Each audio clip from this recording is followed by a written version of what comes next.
Bonjour à tous. C'est un plaisir, une fois de plus, de pouvoir vous apporter la parole de Dieu. Et le titre aujourd'hui de mon message, le thème, je l'ai intitulé « Ne soyons pas justes à nos propres yeux ». Combien de fois nous nous croyons justes à nos propres yeux? Et nous allons voir ça aujourd'hui ensemble. Quand nous parlons, quand nous proclamons, que nous croyons en l'Évangile, il devrait y avoir une manière de vivre, d'agir qui se manifeste. Quand nous proclamons que nous croyons au Christ, il y aurait même une manière de parler. Et à quoi servirait par exemple de dire que nous croyons en la parole de Dieu, que nous croyons au Christ, que nous croyons au message, que nous croyons en l'Évangile, et que pourtant notre vie, nos actes ne seraient pas conformes à l'Écriture, pas conformes à ce que nous proclamons? Est-ce que ce ne serait pas un petit peu comme Jésus avait fait le reproche aux pharisiens quand il nous a dit dans la parole, en réalité il nous montrait l'exemple de faire ce qu'il disait, ce qu'il proclamait, mais de ne pas faire ce qu'il faisait. Est-ce que ça ne reviendrait pas un petit peu à ça? Donc nous allons regarder ces choses-là ensemble aujourd'hui. Ne soyons pas justes à nos propres yeux, mais laissons-nous éclairer par la parole de Dieu. Amen. Vous savez, beaucoup de gens se croient justes à leurs propres yeux.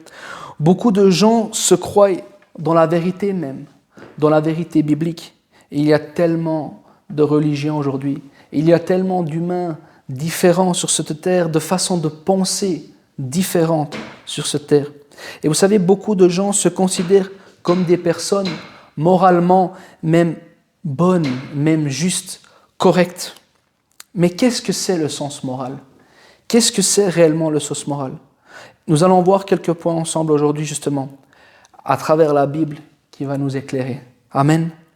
La parole de Dieu nous dit dans Proverbes, chapitre 3, versets 5 et 7, elle nous dit « Confie-toi en l'Éternel de tout ton cœur et ne t'appuie pas sur ta sagesse. Reconnais-le dans toutes tes voies et il aplanira tes sentiers. Ne sois point sage à tes propres yeux. » Ne sois point sage à tes propres yeux. Crains l'Éternel et détourne-toi du mal. Dans Ésaïe au chapitre 5, verset 21, la parole de Dieu nous dit « Malheur à ceux qui sont sages à leurs yeux et qui se croient intelligents. » La parole de Dieu ne nous dit pas « Malheur à ceux qui se croient juste dans les yeux de Dieu », non, mais à leurs propres yeux et qui se croient intelligents. Vous savez, beaucoup de gens, malheureusement, se croient sages ou justes ou réconfortés, même des fois dans leur pratique et dans leur vie de tous les jours, à leurs propres yeux. Ils se croient intelligents, ils croient qu'ils connaissent mieux que les autres, et souvent on voit ça. Ils se croient bons, mais vous savez, l'homme peut facilement se manipuler lui-même, peut facilement se mentir à soi-même, et nous devons faire attention. Il peut facilement donner une autre vision sur lui-même, sur sa personne. Mais vous savez, on peut se tromper nous-mêmes, mais on ne peut pas tromper Dieu. Dieu nous connaît par cœur, Dieu nous a créés, et Dieu voit dans le plus profond de notre cœur. Et lui, nous ne pouvons pas le tromper. Dieu connaît tout. Au fond de nous, il connaît tout. Et vous savez, nous-mêmes, quand nous faisons le bien, nous ressentons une satisfaction. Nous ressentons une satisfaction. Et un bien-être peut nous envahir.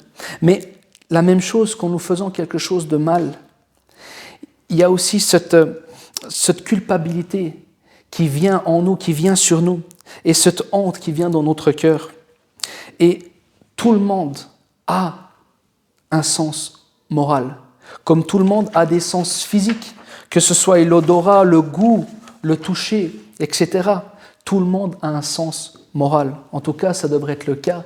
Des fois, et nous allons le voir qu'il y a des personnes qui ont un plus grand sens moral que d'autres, et des autres plus bas, malheureusement. Mais le problème, justement, c'est que pas tout le monde a ce même niveau de moralité en lui. La Bible nous dit dans Proverbes au chapitre 14 et au verset 16, « Le sage a de la retenue et se détourne du mal. Mais l'insensé est arrogant et plein de sécurité en lui. C'est un insensé et il est arrogant et justement il se croit dans sa sécurité. Il y a des gens, bien qu'ils font du mal, en réalité se sentent en sécurité, même dans leur péché. Ils ne se sentent pas en danger par rapport à leur vie de tous les jours. Et en plus, encore parfois, comme le texte nous le dit, ils sont arrogants. Vous comprenez, donc, notre sens moral est formé depuis tout petit. Où nous naissons, où ce que nous grandissons, où ce que nous avons notre éducation. Et des fois, justement, c'est là que nous voyons que le sens moral n'est pas le même pour tout le monde. Et surtout, le problème qu'il y a eu, quand le péché est rentré dans le monde, tout notre sens a été perturbé, a été chamboulé du bien et du mal. C'est pour ça que nous devons combattre avec ce côté mauvais en nous, ce côté charnel, et nous devons combattre avec une foi ferme. Comme je vous ai dit, notre sens moral peut changer par rapport aussi à ce que nous avons grandi. Quelque chose qui peut être pour moi immoral, peut-être pour quelqu'un d'autre, ce sera beaucoup moins grave. Et quelque chose pour moi, peut-être qui sera rien du tout, peut-être pour quelqu'un d'autre, ce sera quelque chose de très grave. Donc, ce n'est pas toujours la même chose pour tout le monde. Vous savez combien de fois on a des fois été déçus par des gens, que des gens nous ont fait des choses, que nous, on trouvait ça, mais c'est pas normal. Cette personne, qu'est-ce qu'il me fait? Et puis nous, on trouvait ça vraiment logique, on se disait, non mais qu'est-ce qu'il me fait? Et puis pour lui, c'était rien du tout. Il voyait ça tout normal, il ne voyait pas le problème. Et combien de fois, peut-être même nous-mêmes, combien de fois peut-être on a déçu des personnes, qu'on a dit des choses, on a dit un mot de trop, que pour nous, on croyait que c'était rien du tout.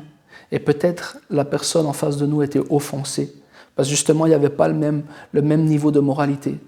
Et on doit faire attention avec ces choses-là. C'est pourquoi nous ne devons pas nous appuyer sur nos propres pensées, mais nous devons nous appuyer sur la parole de Dieu. C'est elle le fondement qui doit justement diriger notre vie, nos pensées, et nos pensées même sur nous.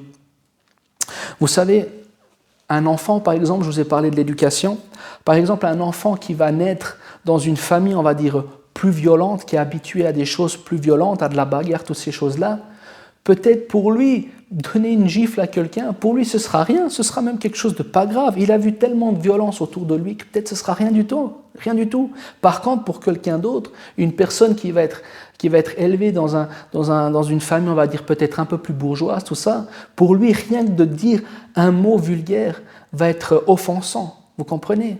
Un enfant qui naît dans un gang ou un enfant qui naît dans la bonne petite famille de campagne, tout ça, n'aura du tout pas le même sens de moralité. C'est pour ça que nous ne devons pas être juste à nos propres yeux avec ce que nous pensons, avec notre passé, mais notre vie doit refléter, nos actes doivent refléter l'image de la parole. Qu'est-ce que la parole nous dit et comment doit être notre manière d'agir à travers l'Écriture. C'est vraiment important. La parole de Dieu nous dit dans le psaume au chapitre 94 et au verset 11 à 12, « L'Éternel connaît les pensées de l'homme. Il sait qu'elles sont vaines. Heureux l'homme que tu châties, ô Éternel, et que tu instruis par ta loi. » Dans Proverbes au chapitre 28 et au verset 26, la Bible nous dit « Celui qui a confiance dans son propre cœur est un insensé. Mais celui qui marche dans la sagesse sera sauvé. » Amen. Vous comprenez, comme je vous l'ai dit avant, à cause du péché, nous ne pouvons plus reposer sur notre propre sens, parce que notre sens a complètement été chamboulé. Le sens moral de l'humanité a complètement été changé. Il a été empoisonné par ce qui s'appelle le péché. Et le bon sens a été complètement chamboulé. C'est pour cela que Dieu a établi des règles Le mot même canon, le mot canon veut dire règle. Les livres que nous avons dans le canon biblique veut dire règle. Et la parole de Dieu est notre manuel, notre règle de vie. Elle est notre boussole. Tout ce qui est noté dedans, c'est elle qui devrait être notre boussole de vie, notre manuel de vie, comment nous devons nous comporter. Mais la connaissance ne suffit pas. La connaissance ne suffit pas. C'est bien de connaître la Bible, mais le plus important, c'est surtout en réalité de la mettre en pratique. De la mettre en pratique. C'est ça qui compte. On entend tellement de messages. Et même sur YouTube, combien de messages on entend? On peut apprendre. On peut même apprendre les langues, tout ça. Mais si on ne met pas en pratique, à quoi ça servirait? Le plus important, ce n'est pas juste connaître, mais c'est de mettre en pratique ce que nous connaissons. C'est ça le plus important. Et Jésus, justement, comme je vous ai dit avant, dénonçait les pharisiens qui connaissaient beaucoup, qui connaissaient la loi par cœur, qui parlaient beaucoup, mais en réalité ne faisaient pas grand-chose. À quoi ça servirait? À quoi ça servirait? Nous devons faire, nous devons pratiquer. Donc nous voyons que dans la Bible, nous ne pouvons pas séparer le sens moral envers notre prochain et la foi que nous avons aussi envers Dieu. Nous le voyons dans les 10 commandements et nous le voyons aussi dans les paroles de Jésus. Il nous a dit, tu aimeras le Seigneur, ton Dieu, et tu aimeras aussi ton prochain comme toi-même. Vous savez, nous avons besoin justement d'aimer aussi notre prochain. Pierre nous dit dans 1 Pierre au chapitre 1, versets 13 à 17, « C'est pourquoi saignez les reins de votre entendement, soyez sobres et ayez une entière espérance dans la grâce qui vous sera apportée lorsque Jésus-Christ apparaîtra. Comme des enfants obéissants, ne vous conformez pas aux convoitises que vous aviez autrefois quand vous étiez dans l'ignorance. Mais puisque celui qui vous a appelé est saint, vous aussi soyez saints dans toute votre conduite. Selon qu'il est écrit, vous serez saints, car je suis saint. Et si vous invoquez comme Père celui qui juge selon l'œuvre de chacun, sans exception de personne, conduisez-vous avec crainte pendant le temps de votre pèlerinage. » Nous sommes des pèlerins. Nous sommes des pèlerins sur cette terre. Nous sommes là d'un court passage, 70 ans, 80 ans, 90 et quelques pour les plus solides. Nous sommes que de passage ici. La parole de Dieu nous dit que nous sommes des pèlerins et nous marchons. Un chrétien est en pèlerinage ici et il est en marche contre le ciel. La parole de Dieu nous dit « Saignez les reins de votre entendement, soyez sobres, ne vous conformez pas aux convoitises quand on était dans l'ignorance. » Ces paroles sont vraiment vraies et très intéressantes. Nous devons serrer les pensées. Et nous avons vu, les pensées sont vaines. Ces pensées qui pourraient venir dans notre vie. Parce que comme on l'a vu, le sens moral, l'éthique chrétienne ne doit pas être basée sur notre pensée de nous-mêmes, parce que nos pensées en réalité ne valent pas grand-chose. Mais notre éthique chrétienne, notre sens moral, nos pensées doivent être basées sur ce qui est la Bible, sur la parole de Dieu. Ce n'est pas à nous de dire ou de penser si nous sommes une bonne personne morale, parce que comme nous l'avons vu, ce qui est peut-être, on va dire, grave pour moi, ne le sera pas pour quelqu'un d'autre, et vice-versa. Donc ce n'est pas à nous, mais c'est à la parole de Dieu. C'est à la parole de Dieu qui est comme un miroir, justement à travers la parole, de nous montrer si nous marchons juste, si nous sommes vraiment dans la vérité et dans la droiture de vie. C'est la parole qui nous montre cela. L'éthique chrétienne n'est pas basée sur sa propre pensée ou sur sa conception. Et normalement, la vraie éthique chrétienne n'est même pas basée sur sa religion, sur le mouvement où ce qu'il est, ou sur des traditions ou quoi que ce soit. Mais l'éthique chrétienne doit être basée sur l'obéissance de la parole au Christ et à lui seul, seulement, à ses commandements. Comme je vous ai dit, nous nous pouvons facilement nous manipuler et nous pouvons nous faire croire des choses, que ce que nous pratiquons peut-être serait bonne. C'est facile. Nous pouvons facilement nous manipuler. Mais la parole de Dieu, nous ne pouvons pas la manipuler. Et nous ne pouvons pas la changer. L'éthique chrétienne doit, et c'est impératif, doit être reposée, doit être posée sur les commandements de Dieu, qui sont justes et bons. Lui seul a les paroles de la vie, qui sont justes et bonnes. Car il est écrit dans l'évangile de Jean, chapitre 5, verset 3, car l'amour de Dieu consiste à garder ses commandements. L'amour de Dieu consiste à garder sa parole, ses commandements. Et ces commandements ne sont pas pénibles. Non, ils ne sont pas pénibles. Justement, ils nous libèrent. Ils nous libèrent. Et nous pouvons vivre une vie de paix, une vie de sécurité, de sérénité. Les commandements de Dieu ne sont pas pénibles. Ce que Dieu veut de nous et qu'il nous demande, tout simplement, c'est que nous marchions de mieux en mieux dans ses commandements, dans sa parole. C'est que nous marchions dans la sanctification, de progrès en progrès. Je sais que ce n'est pas facile, la vie chrétienne de tous les jours, mais de progrès en progrès, en avançant à notre rythme dans cette sanctification. Ce qu'il veut de nous, c'est que nous vivions pas par notre propre sens moral de ce qu'on pense, parce que nos pensées ne sont pas grand-chose. Et nous l'avons vu à travers l'Écriture, que souvent c'est des pensées vaines. Mais que nous vivions et que nous marchions comme la parole de Dieu nous dit. Pas par notre pensée, pas par on va dire, de où ce qu'on vient, pas par la religion que nous avions ou que nous sommes même actuellement, mais par rapport à la parole de Dieu et aux Écritures. Et ce qu'elle nous montre, et ce qu'elle nous dit de faire, c'est elle la base. Ce sont les siens, ce sont ses commandements. Et il nous a donné ses instructions dans sa parole pour ça, pour que nous puissions marcher dans la vraie vérité qui est la parole de Dieu et pas nos pensées humaines. Il nous a donné aussi l'amour de Dieu et notre prochain, que nous devons aussi avoir comme directive de vie. Et il nous a donné aussi le Saint-Esprit pour nous aider. Et nous pouvons prier. Nous pouvons prier Dieu pour qu'il puisse nous ouvrir les yeux, qu'il puisse aussi nous donner cette intelligence spirituelle.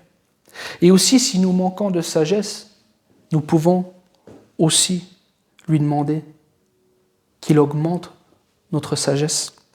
La parole de Dieu nous dit dans l'épître de Jacques, au chapitre 1 et au verset 5, « Si quelqu'un d'entre vous manque de sagesse, qu'il la demande à Dieu, qui donne à tous simplement et sans reproche, et elle lui sera donnée. » Pour résumer et pour conclure, nous l'avons vu, premièrement, nous ne devons pas nous croire supérieurs. Nous ne devons pas nous croire supérieurs. Nous avons tous déjà déçu des gens, moi le premier. Et aussi, nous avons tous été déçus par des personnes. Comme je vous ai dit, ce que nous croyons peut-être pas grand-chose, pour nous, pour notre moralité à nous, peut-être pour quelqu'un d'autre ce sera grave, et peut-être le cas contraire, la même chose. Donc, nous ne devons pas nous croire supérieurs. Deuxièmement, nous ne devons nous confier que en l'Éternel et dans sa parole, et pas dans nos pensées. Comment on a été appris les choses depuis petit. Comment est-ce que, on a appris comme ça a toujours été comme ça, dans nos familles, tout ça. C'est toujours été comme ça, on continue la tradition. Non, c'est pas comme ça. Nous ne devons pas nous confier dans nos pensées, dans notre sens moral à nous, ce que nous croyons juste et bon. Non, mais nous devons nous confier dans la parole, qui est le manuel de vie, de règles de vie. Et nous ne pouvons pas nous manipuler. Nous ne pouvons pas. Vous savez, il y a une histoire. Je vais vous la raconter, c'est une petite histoire que j'ai entendue il n'y a pas longtemps, et puis pour moi, elle a tellement un sens vrai. C'est l'histoire, en réalité, d'une arrière-grand-mère, de la grand-mère, en fait de 4 générations, la fille et la petite-fille. Et en fait, l'histoire est toute bête, mais il y a tellement un sens fort derrière et vrai, je vais vite vous la raconter. En fait, c'est la petite-fille, l'arrière-petite-fille qui est en train de faire un gâteau avec sa mère. Et elle sort le gâteau du four, et la petite-fille, l'arrière-petite-fille, elle voit que le gâteau était coupé de chaque bout. Donc, chaque bout, des 2 côtés, il y avait un bout de gâteau qui était coupé. Et puis la petite fille, elle demande à sa mère, elle dit, mais pourquoi maman, pourquoi tu as coupé ce gâteau, tu l'as coupé de chaque bout et que tu l'as mis au four et que tu l'as cuit comme ça, pourquoi tu as fait ça? Et puis la maman, elle dit, mais écoute ma fille, c'est parce que grand-mère faisait toujours comme ça, je l'ai toujours vu faire comme ça, donc automatiquement, ben voilà, j'ai continué comme elle faisait, j'ai continué les mêmes choses qu'elle faisait. Et voilà. Et la fille dit, mais c'est bizarre, je vais aller demander donc à grand-mère. Elle va vers sa grand-mère. Puis elle dit, grand-mère, pourquoi est-ce que tu coupes le gâteau de chaque côté quand tu le mets dans le four avant de le cuire, tout ça? Pourquoi que tu fais ça? Et la grand-mère, elle va répondre la même chose. Elle va lui dire, mais écoute ma petite fille, c'est parce que je voyais ton arrière-grand-mère faire ça. Elle le mettait au four et elle coupait de chaque côté. Et heureusement, l'arrière-grand-mère était encore en vie. Et la petite fille, elle a été vers son arrière-grand-mère. Elle lui a demandé, mais mamie, pourquoi que tu coupes le gâteau dans chaque bout? Pourquoi que tu as fait ça? Et l'arrière-grand-mère, elle a répondu à sa petite fille tout simplement. Elle lui dit, tu sais ma petite, à l'époque, les fours étaient beaucoup plus petits. Et quand je faisais un gâteau, il ne passait pas à l'intérieur. C'est pour ça que je devais couper chaque bout de chaque côté pour pouvoir le mettre à l'intérieur qui rentre.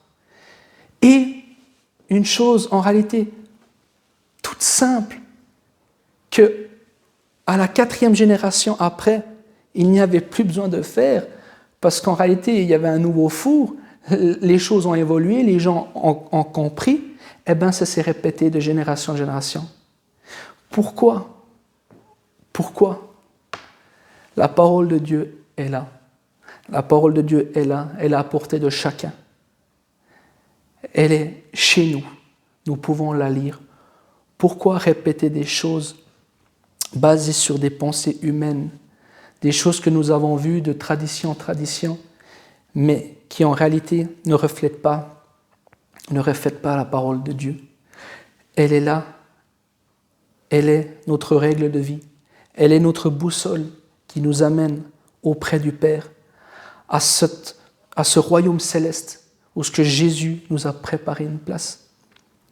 Demandons au Seigneur de nous augmenter la sagesse, de lui dire, Seigneur, augmente mon envie de découvrir ta parole, donne-moi cette intelligence pour comprendre ta parole, pour que je puisse voir vraiment ce chemin et voir quelle est vraiment la vérité. Ne nous laissons pas manipuler par nos pensées, par nos sens moraux en disant « Non, mais je ne suis pas une si mauvaise personne, je ne fais rien de mal dans la vie, je ne fais rien à mon prochain, c'est pas grave. Dieu, un jour, je réglerai mes comptes avec lui. » Non, on est là sur cette terre, on est présent, on est des pèlerins. La parole de Dieu est à notre portée de main. Ouvrons-la, lisons-la. Et pour terminer, troisièmement, la parole de Dieu nous dit justement que nous sommes appelés à aller de progrès en progrès, à être saints, parce que nous avons un Dieu qui est 3 fois saint, et nous devons marcher dans cette sanctification pour un jour atteindre le but. Bien sûr, nous ne sommes pas parfaits. Bien sûr, la parole de Dieu nous dit qu'il n'y a pas un seul juste, et tous les jours nous devons combattre, mais combattant avec une foi ferme et une foi conduite par la parole de Dieu et non nos propres pensées. Que Dieu nous aide à lui être agréable et que nos œuvres reflètent la grandeur de sa sainteté et que nos œuvres et nos paroles, quand nous disons que nous croyons au Christ, que nos œuvres reflètent réellement la parole de Dieu. Que Dieu vous bénisse. Merci d'avoir suivi cette chaîne. Merci de vous abonner et de partager cette vidéo plus loin. Que Dieu vous bénisse. À bientôt.